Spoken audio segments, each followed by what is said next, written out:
কও high. Hello, হ্যাঁ, তোমরা কোথায় আছো এখন? আমরা এখন আছি শ্যামলী পার্ক। ঐতিহ্যবাহী শ্যামলী পার্ক, শ্যামলী শিশু পার্ক। এখানে তো তোমরা কি শিশু? আমরা আমাদের চারজন কি শিশু। মনে হয় আমরা তো শিশু। তোমরা শিশু নৌকা চালাইতেছ? ও, তো শিশু পার্ক না হলে তো বুড়া পার্ক হওয়া দরকার ছিল এটা। আগামীতে তাই নাম দেওয়া হবে। না, এটা যুবক পার্ক। এটা হলো যুবক পার্ক। না, আবার বুড়ি পার্ক। না, দেখেন দর্শক, এখানে পরিবেশটা খুব সুন্দর আছে। শেরপুরের কি জানি নামটা?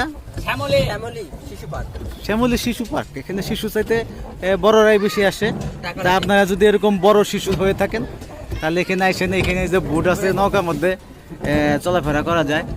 খুবই ভালো। এখানে মনে করেন ফ্যামিলি নিয়ে বেড়াতে আসতে পারেন। আর এখানে একটা হোটেল আছে, ইচ্ছা মতো খাওয়া দাওয়ার ব্যবস্থা আছে। যা যা মন চায় আপনি খেতে পারবেন। তো আমি উদ্ভাবক আনোয়ার সাদাতের পক্ষ থেকে আপনাদেরকে সবাইকে